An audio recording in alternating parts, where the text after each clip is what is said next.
Thanks for staying with us. We're still having this conversation here with Blessing, and I know this is a really difficult time for everybody. As I said, you've been back home a few years now, and this happened back in 2020 when you were 22. Yeah. Tell me about your family when they received you. How were you able to start over when you came back home? Tell us the steps you took.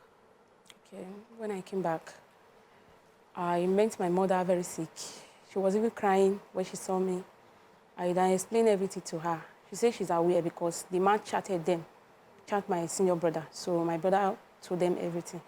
That is even the source of our sickness. So I stayed there for like a few months before I now go back to stay with my brother in Benin. So when I went there, I stayed there for like some time. My brother gave me some money, like 60,000 naira. So I rented a space. I buy umbrella. That is when I was working, making my hair. Before now, I rented the shop. And your son? He's with me now. Yeah, so let me take you back a bit to while you were there. Was there any form of drugs given to you people to be able to service the number of men for a day? No. No drugs at The all? only thing they did is that if you make stubborn, like you want to come back, you are pretty stubborn, they will put you in one room. That room, you will not come out. That is where they will give you food, everything. And they will be bringing me for you there. Yeah, You will not come out. Yes, they will just put you there like prison. You will not come out. That is where you bath, do everything. Yeah. So I just wanted, women, you also mentioned, hygiene, getting your periods and things like that. How were you able to take care of that? You had to buy it yourself, or did they provide that for you? They don't provide anything. Even your rent, everything, food, anything at all, you do everything yourself. And the money they request for you a week, you see bring it. They don't give you anything. Even the clothes they promised to buy me when I went there, they didn't buy anything. So how do you make money? Because, since somebody's outside at the tent collecting money, how do you then get money to do this Buy things? the food and... Sometimes, if I tell my boss now that I want to buy a condom, he give me money. Sometimes I borrow from some other girls. You buy the condoms yourself? Yes. Sometimes if we don't go to pit, maybe I work in the house and they want to receive the money, then I'll remove those ones out of it. I give the rest to him. That is how I was able to. Let me take this call from Dino. Thanks for calling, Dino. You're live. Good afternoon. Good morning. Morning, sir. Yeah, I think this is what the lady was saying is really, really true. And it has become an epidemic. Can't hear him. Can't hear me? Yes, please speak a bit louder. I'm having trouble hearing I you. said what the lady was saying, saying, is really true. It has become an epidemic in this country now. When I was going to Dubai sometime, I was in a plane with a lady too. And I know that it was a syndicate among them. So the lady cannot even eat the food that we are served on the plane. So when we got to Dubai, the way they mix up, because I asked me to report them, but because the way they mix up, I couldn't get in touch with them. So I think the National Orientation Agency, something to be done in this country so that we can deal with all these things. It has become a nightmare in this country. Thank you very much. Mariam asked a question I'd like us to go back to a bit more. Why are you coming out today? Because one of the reasons why we would like more people to be aware, but some will say, putting your face out there, don't you feel that would be, that's a huge decision for you to come and say, listen, I went through this. These are the people that did this to me. Aren't you afraid, of being judged just by society and even by those who did this to you? I feel that way before. All this why I feel that way. But the reason why I feel like to come out is that to enlighten some people. There are some people who doesn't know about this, like me. I've never heard about this. If I knew, I would have not go. If I will hear like someone say anything like this to me, I will not even decide to go. Even if I know that I'm really going there for the work, the stylist, I would have not go. So I don't decide to speak out because the more I keep it to myself, the more it hits me up. That is why I decide to come out and speak it out. To help other people. Let me take Mohammed from Castina. Good morning, Mohammed. You're live. Good morning. How are you? You guys are doing a very well done job by exposing things that are happening. What I want to ask this girl is, what is the Nigerian embassy doing to help people that find themselves in this terrible situation? What is the importance of the embassy? You understand? It's not a good thing that you have an embassy in a country and a citizen of another country, like a Nigerian citizen, is exposed to this kind of terrible situation, and nothing has been done by the embassy. Right. What is the role of the embassy in addressing this kind of terrible things? Thank you. Very good question. Yeah. Did you ever try to reach out to the Nigerian embassy over there? So, you know, maybe... But I don't have any connection to... Yeah. So there's a certain group of people that they take. People who probably are not that exposed. So they are more vulnerable. She had never even heard about conversations like that. And when she got there, she did not even know who to go to for help. And she had already been threatened that even these policemen you see here, they are all part of it. In fact, she may have seen some of the policemen come, you know. So this is this is a different issue right now. But what is more scary is that there are many young Nigerian girls in that space, and these wicked people know, and that's why they take advantage of them. Yeah. So they know that these ones can't talk. They'll say, who do you know? There are sort of people that will say, who do you know? You don't have a big man in your family or someone to take care. So I'm even more worried. So I know that Amnesty did a good job by bringing, you know, people back who can't stay there anymore. But when you got back, was there any form of keeping you somewhere for a bit of rehabilitation, or they just released you and told you to go home? When I came back, they said that I must do a COVID-19 test again before I went to my place. Okay. So we lodged at Yaba. That is where there was one clinic downside that they did the COVID-19 test. So after they will see our passport in the airport. So they said the results came out. That's why they released the passport. Okay. So after it came out, they now give us our passport that we go back to our various houses. So we don't have a modality to test their mental state by the time that they come back. So it was also 2020. So I guess that's why the emphasis on that COVID was key. But that means Amnesty, was Amnesty International, or, you know, we are not sure of the name of the organization. Don't they have... It's just like free, like... If you are tired or frustrated in this somewhere, you want to go back freely. So that is how Dubai normally do it. They say it's every 5 years, something like that. Okay. So I was just lucky to be among. Yeah. So what I'm trying to say is that we need to do more in regards to rehabilitation when things like this happen. So you were just brought back, pushed back into the society. Yes, there's no transition for you. Yes, that is just our own. If it was NAPTIP, they have the social support. Yeah. Okay, I have a call. So they'll just bring you back. That's all. Let me take this call, then I'll come back to you. Ojonuga, thanks for calling. You're live. Yeah, good morning. Good morning, sir. Yes. What this lady is saying, before the visa issue came up in Nigeria, it's 100% free because I was in Dubai there. And some of these ladies, even if they escape, they'll come, they'll talk to us, we'll report it to the higher authority there. They'll tell you they have been hearing of cases like this. But to prompt into action, Nigerian embassy, according to the last caller that was the embassy doing there, I know about 2-3 ladies who confided in us after it would not hear from those ladies and I left Dubai. So it's so sad and it's so disgusting that we have a country that the embassy is not working and nobody is doing anything, everybody is just doing what they want. It could be your child, it could be anybody's child. And for us to even come out to speak like this, you see some of these young girls will not, they will not even listen. They'll think she's just 4 minutes. People will even think people cooked all this stuff. But this is real, this is reality. I just pray God console her and help her. Thank you very much, and yes, go ahead, Nima. James Taiwo says it's weakening that what this lady went through. Not all that glitters that is good. I'm happy she's not hiding from the public awareness. Desperately Japanese youth should be aware of these subtle and enticing offers abroad. I wanted to know what your relationship with Sandra was like before this all started. Sure. When did you meet her? How was it? How close were you? I met her here in Benin. Sandra? Yeah, we were best friends. Because she normally make my hair. She's a stylist too. So we are just like colleagues that do the same thing. So that is how I know her. I was aware before she left. But when she left, she did tell me that it was not the same work that he told me that he wanted to do. And she normally snap pictures in the salon. Sometimes she will be customized clothes like worker. So that is why I was able to be convinced. I'd like to wrap up with you because I would like us, the ladies, to discuss this matter and see how we can get some calls. But finally, for you, how is life now today and when it was there? What do you, because the idea of going there in the first was greener pastures. So how would you describe your life today? Is it better or is it worse? It's better because at least I don't have to sleep with a man before I survive. I work with my hand, and I believe I'm better now than before. Yes, nobody pleasure me to work now, like sleep with someone before. And even if I did it, the money is not mine. The man normally collected. And now anything I do now is for my own pocket. Yes. So I prefer now and do it better now than then.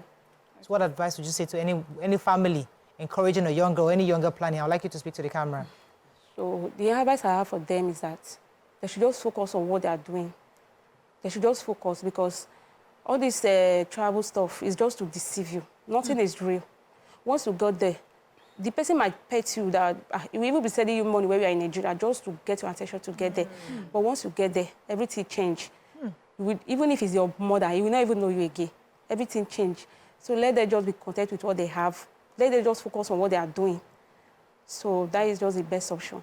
Than traveling. Strong woman. Thank you very much, Blessing. Thank you, ma'am. I also want to say thank you for coming out here to talk. I know that there's somebody right now that this has saved. Yeah. So thank you for that boldness and for that courage. Not many people will do what you've done. God bless you. And Amen. Thank you. You live, you thrive, you survive, and be successful here. Amen. Thank you, ma'am. All right, let's go on a break. When we come back, we'll have this conversation and open our phone lines to hear from Nigerians. Stay with us. We'll be right back.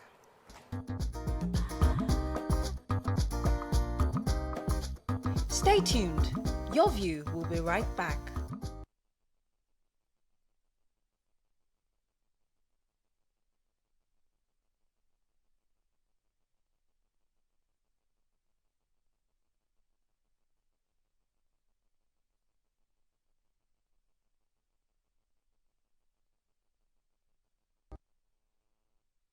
Thanks for staying with us. So we're still discussing this human trafficking business. We've heard from Blessing, who shared her own experiences with us. We'd like to open our phone lines to Nigerians to call us 081-076-41679, 0902-416-3440. You can tweet to us at TVC Connect. Please hashtag YourViewTVC so we can read your tweet. And the conversation really is about, we've heard from a victim. What suggestions can we give to government? What advice can we give to society in how to curb this continuous trafficking of young girls? Mariam said something earlier about exposure. When these kids are not, they're looking for those who are vulnerable. What can we do to begin to educate? And I know we're doing something here by showcasing it on the show, but what else can be done? So for me, I want to just talk about the things I have, just garnered from conversation with her, is that we need to do better about sensitization, grassroots sensitization. She was 22 when this happened. She had never heard that conversation. I was much younger when I used to hear stories like that. It was said in schools, your mommy will pull your ear, they will give examples. And she is much younger than I am. And at 22, she had not heard it, I don't know her background that well. Maybe I had my circumstances may have been better because I had education. Maybe better because my own family, I was surrounded by people who were educated and exposed, So we need to look beyond people like me to people like, regular Nigerians, grassroots, no access to education. Let me add a bit to that, because that's a major issue. It is. Real grassroots conversation is not happening. Yeah. You know what we do? We get a conference, big first ladies, everybody, all these big women come to this nice eco-hotel summit. We sit down and we put all the data. Can you got 1,000 women are doing traffic? This is happening. All these lovely, flowery conversations. Yeah. But the real victims, nobody is communicating to them. We are just sitting now in the summit. And these wicked people know exactly, because they are watching, they see where government is, and they see where government is lacking, and they go to those places where government is not reaching. So we need to be a step ahead. Then secondly, many times when we've heard stories about girls who have done this, we just assume these were greedy girls who wanted more, who really wanted to sleep around. But this was a girl who was working. And she thought she was going to work. She was not planning to do anything like that. Thirdly, she was pulled in by a close friend. I mean, she did everything that could. How else could she have saved herself? So those are the things, those are the loopholes. So we need to, and I used to hear that as a child too. Don't trust any friend. It was because of things like that. So these are the places we need to look at as a society and as government to reach Nigerian vulnerable people. Yes, go ahead, Emma. So while I was young, my mom used to say the story of how a friend can get your drink spiked, drugged, and you should never leave a drink, no matter how close with a friend, or you allow a friend open a bottle for you. So growing up, I thought it was impossible, and I had gone with a friend somewhere to her friend's house. On getting there, I saw it was a house full of males, and she suggested to leave me there. She dared suggest to leave me there. I was 16. She dared suggest that, maybe you are here with Ireti, you will be fine. What? My mom had sent me on an errand, and so we'll meet at home. This is me, whose parents, I was a very guarded, I had a very secured, sheltered upbringing. My parents knew dates, time, places that I went. And I had suggested to my mom that I did not have any form of freedom because they didn't allow me go out. And so this particular one time, they decided to allow me to accompany a friend out. The friend took me somewhere in Iwaya and decided in this big mansion, the gate was higher. I kept saying, this gate's too long now. I person want to take, if anything happen, I want to take run. How? You know, I was just joking outside. She smiled. And then when we went in, they asked me to eat. I just said, okay, no, I don't want anything to eat. And she said, my mom had sent me on an errand that I would meet you there. So I started to just play smart. I found a way to get out. I insisted I would accompany her to Unilag where she said she wanted to do something, and then I would come back with her friend. So I carried my bag. We got to Unilag, and I said to her, God will punish you. And I took the bus. She took a bus, I took another bus. Sadly, I didn't have enough money. She promised she would fund that trip. That was a 16-year-old mistake. But when we got back home, she spread the story that I acted as if she set me up to be raped. I didn't tell anybody what my eyes had seen. Until I started to hear outside that I was acting suspiciously. I said, oh, this person is not a friend. So sometimes with our parents' stories that look so many stories, life is different. Life will show you different. I was just a lucky girl. Something else, this kind of things happen here. Yeah, absolutely. Let me take this call from Pastor Abraham, I believe. Thanks for calling. You're live. Pastor Abraham. Good morning. Good morning, sir. Good morning. Good morning, ma'am. Good morning. You're live. Go ahead, please. All right. I want to sincerely appreciate the good work that God is helping you to do for us. I sincerely appreciate. Thank you, sir. I sincerely appreciate. My heart was bleeding when Blessing was narrating her ordeal. My heart, even as a man, I was putting myself in her shoe. A husband and wife, they don't have sex every day. Even if they will do, it is from pleasure and agreement. Talk much when a woman is being humiliated every day. However, I wish Blessing is staying in the house. I've been trying since. Number one, we need family grassroots sensitization. And this starts from each family. Let the parents sensitize their children, especially the feminine gender. Number two, we need religious sensitization in churches, in mosques.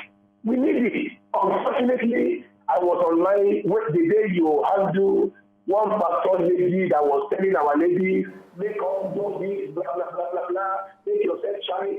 I was glad that day the way you responded to it. I couldn't make it through that day. Thank you. Thank you very much, sir.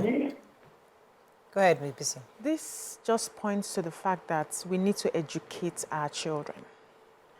And I know that they say sometimes education is expensive, not everybody can. And that's why we have organizations, we have the government trying to give free education, we have non-governmental organizations. Everybody's just trying to see how we can make sure that our girls and our boys are educated.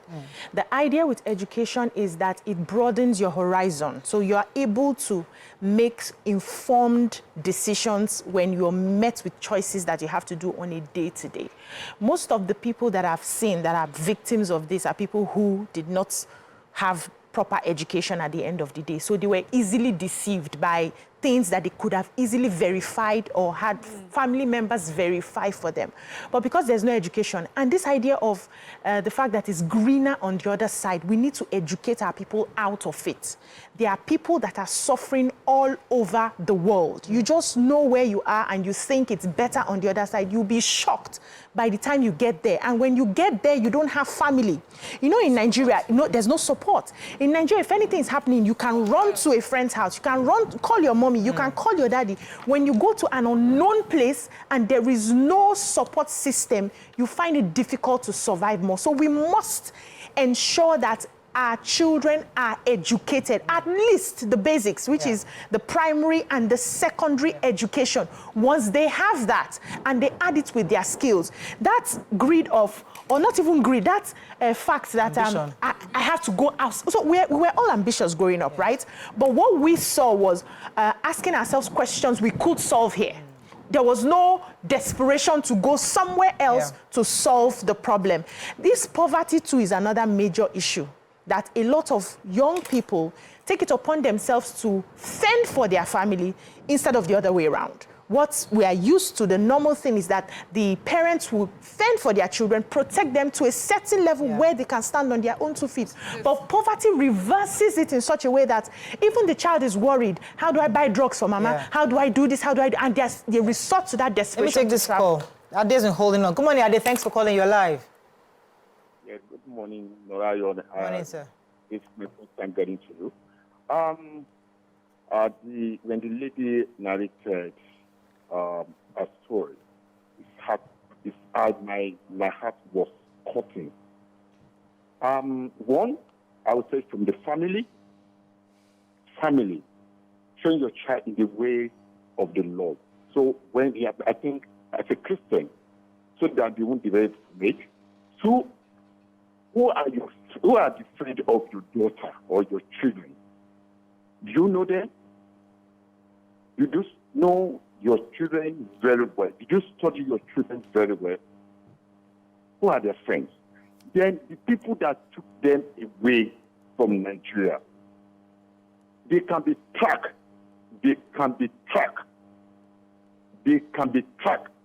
Because their name is known. If they can't even catch them over there, they can catch them here in Nigeria.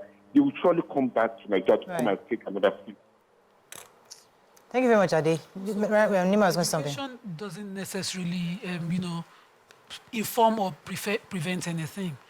Why I'm saying that is that in such a case, she speaks well. She seems a bit educated. But even the least educated person, I know someone who speaks no form of English, but she has so many stories of wisdom she shares with her kids. If a child were to come to them and say, it's our brother is the next mission, your job as a parent is to probe how this journey is going to go. Yeah. What exactly did they tell you are going to do there? How? When? And you are supposed to also share with your child the fear that there's this possibility of being abused in any other place that you go. The videos coming from these Arab countries about our girls being thrown out, set ablaze alive, are not welcoming at all. They are not. They are scary enough. And a parent you will see them. Your child can be young and naive, but you, as a mother, would have said, I see one for news, so because they come out. Yeah. People talk about their experiences. Blessing just left here now. A parent is watching. And tomorrow the child will say, no, it's abroad or nothing. And the parent will be looking. Do you need another story to inform your child? Do you need a degree to tell your child that it might be things like this are possible, so that the child is making that decision with a balanced mindset that I don't want this to happen to me, so I might not be going because I don't have the security I need. Let me take this call from Olu. Good morning, Olu. You're live. Thanks for calling. Good morning. Morning. Everyone in the street. Yeah, my name is Olu. This issue of trafficking, I experienced. I saw this lady, some of them going on last month, and I think our government is not doing anything regarding that. When it comes to trafficking, it starts from from the airport. I have something to do with the United Nations last month precisely. And this lady was calling their agency as in the agent that they are not allowing me to board, so I think I'm doing that. And I think if our officers working at the airport can start from there, investigating those ladies. And these ladies, they are actually from particular side, from Southwest. And when we got to the issue, they slept at the airport in the cold weather. They didn't allow them into the city. Some of them boarded that same night they go as far as this terrorist country, Afghanistan. They go as far as Afghanistan to go and do this job. I'm just begging our government to please start stopping these ladies from the airport, because you will know that these girls are for trafficking, but nothing more. And it was so obvious that very day. I was tempted to talk to one of the officers there that these ladies are taking them out. They can't even express themselves. Yeah. Thank you very much, Olu. I was thinking about something, because when Blessing said that, she had no idea, and I'm thinking to myself that, is it possible some of our agencies work with airlines where before you take off, especially for international flights, there's got to be some kind of public announcement that, okay, this is a phone number you can call just in case you're going to a country, you're not sure you have, there's got to be something that is a public service announcement. We're flying into Korea today, and just in case we have this, because of the data we're having from NAPTIP, this is the data we have. If you're not sure if you get stuck in your country, this is the phone number to call to reach out, so that public announcement goes across all our airlines. So young girls who are like this, who are naive, who have never in their life thought there's been this situation, have a phone number they can call, at least reach out. I'm here, the person who told me to come, I can't find them, I'm stuck here, please come and get me. Yeah, we had a conversation one time here. I can't remember if it was here or outside this, the table. Yeah. Someone was saying that sometimes they're able to recognize that some of these girls are in the process of being trafficked at the airport. But, they have their papers, they're old enough, and, they will tell you they're going for work, but that some of them will call them aside to warn them. But imagine if most of them were like Blessing, who truly believed she was going to go to work. So if you were to stop her at the airport going, she still won't get it, because it will be, I am not in that situation. Yeah. But that she came out today and she spoke, I believe strongly that so many people would hear her story, would see her face and understand that this is a reality out there. BC, you mentioned we need to do better educating our children. I mean, even if it's not the four walls of the school, our parents should do that. But I think in Nigeria we have a backlog of uneducated Nigerians. Yeah, plenty. Then now we have parents who are not aware that they are unable to educate their young ones, their children. So we have a lot of work. Every time we're screaming here, no education, our children are not going to school, it's not just because we're talking about lack of food and being poor. It's the impact, the economic and social impact it has on a country. We cannot afford to be living our life 4 year in, 4 year out, and just leave Nigeria the way it is. This has become an epidemic. Today is a Blessing you may not know. Tomorrow may be someone related to you. And it will just be because she did not get the right education or exposure to protect herself. Yeah. We need to do better as a country. Yeah, so one of the reasons I also mentioned education is, we have people in Nigeria, women in Nigeria who were not forced into doing this, who do it as a business, right? That education now means that you will not be taken unawares because you would have checked all the boxes. And if you now want to do it, because we cannot rule out the fact that some people actually want to do it, even with the help of their parents who will say, go there and send money home and make our lives better. We have that category of people. Yeah. So you are now choosing for yourself that this is the life that I want to live, not that you were forced into it or you were lured into it, right? Education helps you to just sift that out. So in following up with the people who are victims of this, the government needs to do more. I like the advice that you just gave about the airlines, but it's not the airlines that would enforce this sort of thing, because they need to make money. They are thinking of, we need more people to travel and all of that, and they make their money. But if government now insists that anybody who you pick from this country to any other country, you must have a way to help them if there is a problem, that's where they can. You know that when you're coming as an airline to Nigeria, this is the law. We must be able to stand and define who we are as Nigerians. There are other countries countries where you travel in, you can't do certain things. You can't chew gum in Singapore. Hey, it's known everywhere. But here, we just allow things, do business, sign anything. We certainly have to do better. I have to wrap get up people because to we have just treat us I just anyhow. want quickly to say the complicity on the part of the Emirati government. Their people accept this as a way. Yes. They are used to slavery. They see the black race lesser than them. So whatever is happening in that area where they are populated, they will mind their business. They will patronize and say that is their fate. That should be something we must find a way to, you know, address as a nation. Absolutely. In their relations with us, it must be addressed. Why would this happen and the police would just, you know, walk by and allow it to happen for long? Let me just take a few steps from Dr. Engineer Tijani. He says that our young ladies are great assets to this country, and we must do everything humanly possible to shield them from criminals who have lost the humanity in them. We equally need stringent punishment to deter these traffickers, and we must have the political will to do so. I cherish the courage of Blessing Tunde to open up to help other young girls instead of keeping silent after such a traumatic experience. Thank you very much, sir. Okay, we have to run. Unfortunately, we don't have any more time. That's all we can take on today's show. Hope you learned a few things as we have. See you tomorrow. Bye for now. Wow.